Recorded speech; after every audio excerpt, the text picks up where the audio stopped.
Selamat pagi teman-teman, dalam video kali ini saya akan membedah buku yang berjudul Blink ya, The Power of Thinking Without Thinking ya.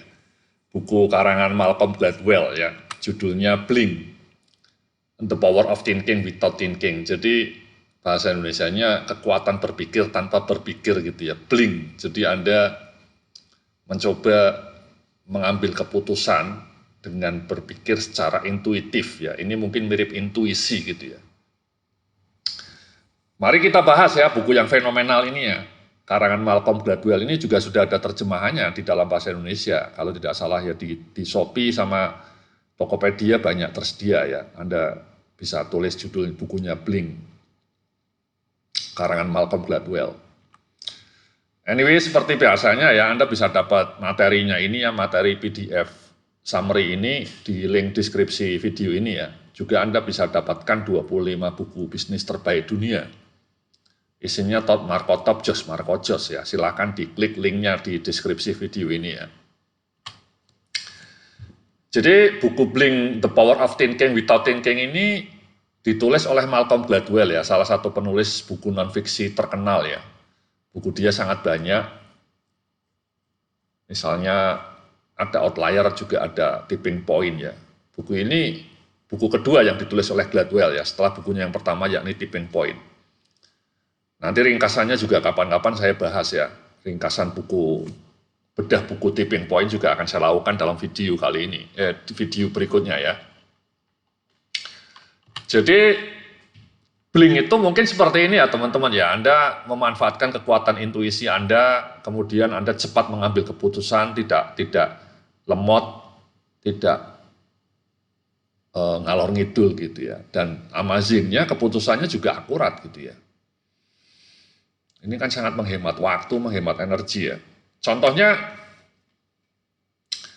intuisi atau kekuatan berpikir tanpa berpikir terlalu lama ya, thinking without too much thinking. Misalnya seorang bisnis yang dengan akurat bisa memperkirakan apakah produknya akan laku atau tidak di pasaran, meskipun tidak melalui proses survei pemasaran yang panjang ya. Banyak orang hanya dengan intuisinya bisa memprediksi apakah produknya akan laku atau tidak gitu ya. Atau contoh lain ya, pengamat lukisan ya, bisa menyimpulkan apakah sebuah lukisan palsu atau tidak hanya dengan sekilas melihatnya. Contoh lain adalah seorang interrogator yang terlatih dengan intuisinya langsung bisa menebak apakah orang yang diinterogasi bicara jujur atau sedang berbohong. Jadi ini contoh-contoh intuisi ya, banyak sekali sih ya. Misalnya orang-orang yang penjual buah gitu ya, penjual durian gitu ya, itu mungkin bisa menebak hanya dengan memegang buah duriannya, dia bisa menebak isinya gitu ya. Atau seorang yang hobi memelihara burung gitu ya, dia bisa melihat burung ini potensi bagus atau tidak hanya dengan melihat beberapa bagian burung itu ya. Atau contoh lainnya misalnya ada orang mau beli mobil bekas, orangnya tahu ini mobil bekasnya bekas tabrakan atau tidak, hanya dengan melihat sekilas gitu ya. Itu namanya intuisi. Manfaat the power of thinking without thinking, sebuah keputusan bisa diambil secara cepat dan akurat ya. Cepat ya, blink gitu ya, seketika. Kecepatan pengambilan keputusan amat menentukan dalam persaingan bisnis yang bergerak dengan dinamis ya. Jadi kalau keputusannya akurat, cepat, itu kan bisa menang. Nah, caranya bagaimana menumbuhkan kekuatan blink ini ya, kekuatan intuisi ini ya, teman-teman. Ini ada 3 caranya ya. Ada 3 caranya, sebentar. Saya mau lihat. Oke. Jadi yang pertama, practice makes perfect ya. Jadi Anda kalau latihan terus-menerus, Anda lama-lama bisa terlatih intuisinya. Kenapa tadi interrogatornya bisa menebak orang ini bohong atau jujur, itu karena dia sudah ribuan kali melakukan interview, melakukan interogasi ya. Jadi dia punya kepekaan. Atau ahli lukisan bisa menebak ini lukisannya palsu atau asli karena dia sudah ribuan kali melihat lukisan asli dan palsu ya. Jadi kepekaannya terlatih. Atau penjual durian hanya dengan melihat kulitnya dia bisa tahu isinya bagus atau tidak. Itu kan karena dia sudah ribuan kali lihat buah durian gitu ya. Jadi kekuatan dan kecakapan intuisi akan tumbuh jika dilatih secara konstan melalui praktek nyata secara terus-menerus dan berulang ya, sampai ribuan kali gitu ya. Ini kantornya bagus juga ya, gambar di sebelah kanan Anda ini ya. Bagus kantornya. Nah, yang berikutnya justru ini ya, hindari overload information yang bising ya. Jadi maksud saya, Malcolm Gladwell bilang bahwa seringkali intuisi Anda menjadi kabur kalau terlalu banyak informasi ya. Kalau Anda misalnya terjebak information overload, scroll medsos ya, media sosial kan isinya jutaan informasi ya, kadang akurat, kadang hoax gitu ya, kadang palsu. Informasi di media sosial itu kadang amburadul gitu ya, kadang informasinya terlalu banyak, too much information. Nah, ketika Anda terjebak lautan informasi di media sosial itu ya, konten-konten media sosial, media online, itu somehow malah Anda justru makin tidak objektif ya. Anda makin bingung dengan jebakan informasi yang terlalu banyak. Yang namanya itu overload information. Andanya overload. Memori otak Anda justru tidak sanggup lagi memproses ribuan atau jutaan informasi itu dan membuat Anda malah jadi tidak terlatih intuisinya. Oke ya, teman-teman ya.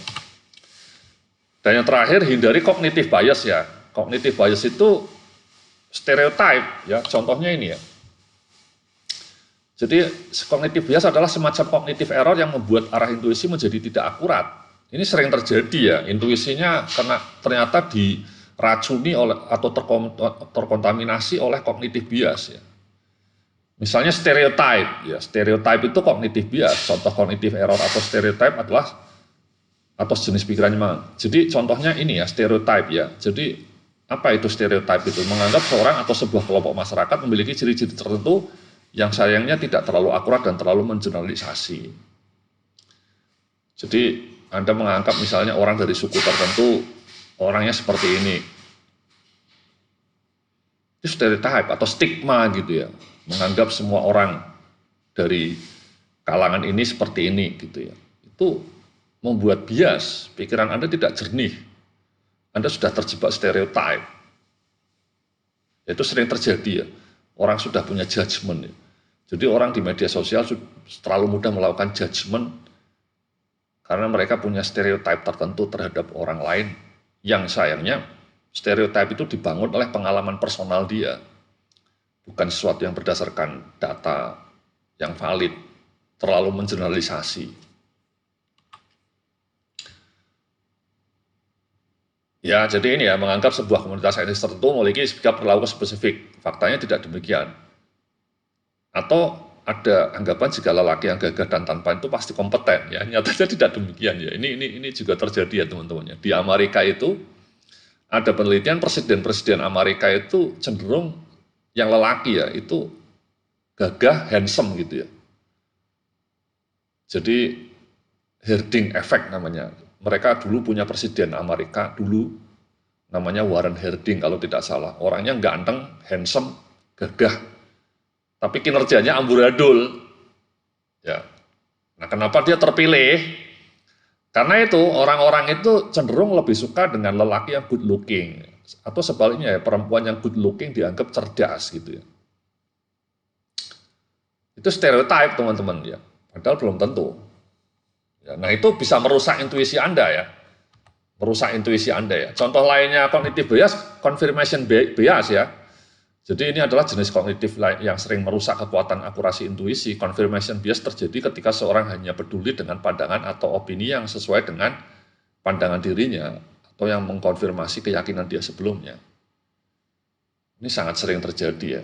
Misalnya orang sudah terlanjur sayang dengan produk Apple gitu ya. Jadi dia confirmation biasnya terhadap Apple. Sehingga dia selalu merasa produk Apple pasti akan laku. Ya, semua produk Apple akan laku karena dia sudah sangat cinta dengan Apple gitu. Nah, confirmation bias seperti itu bisa bahaya. Buktinya banyak produk Apple yang gagal juga sebenarnya. Yang terakhir mereka punya itu kan. Kacamata yang bisa menyalakan video gitu ya. Ternyata tidak laku ya, harganya mahal 3.000 US dollar ya. dan malah bikin pusing kalau dipakai kacamatanya. Jadi itu ya teman-teman ya, 3 cara untuk melatih kekuatan intuisi kita, the power of thinking without thinking. Anda harus lebih banyak berlatih, tapi juga harus kurangi information dan juga sadar atau jauhi cognitive bias. Itulah bedah buku kali ini ya, semoga Anda mendapatkan manfaat. Salam sukses, penuh kemuliaan.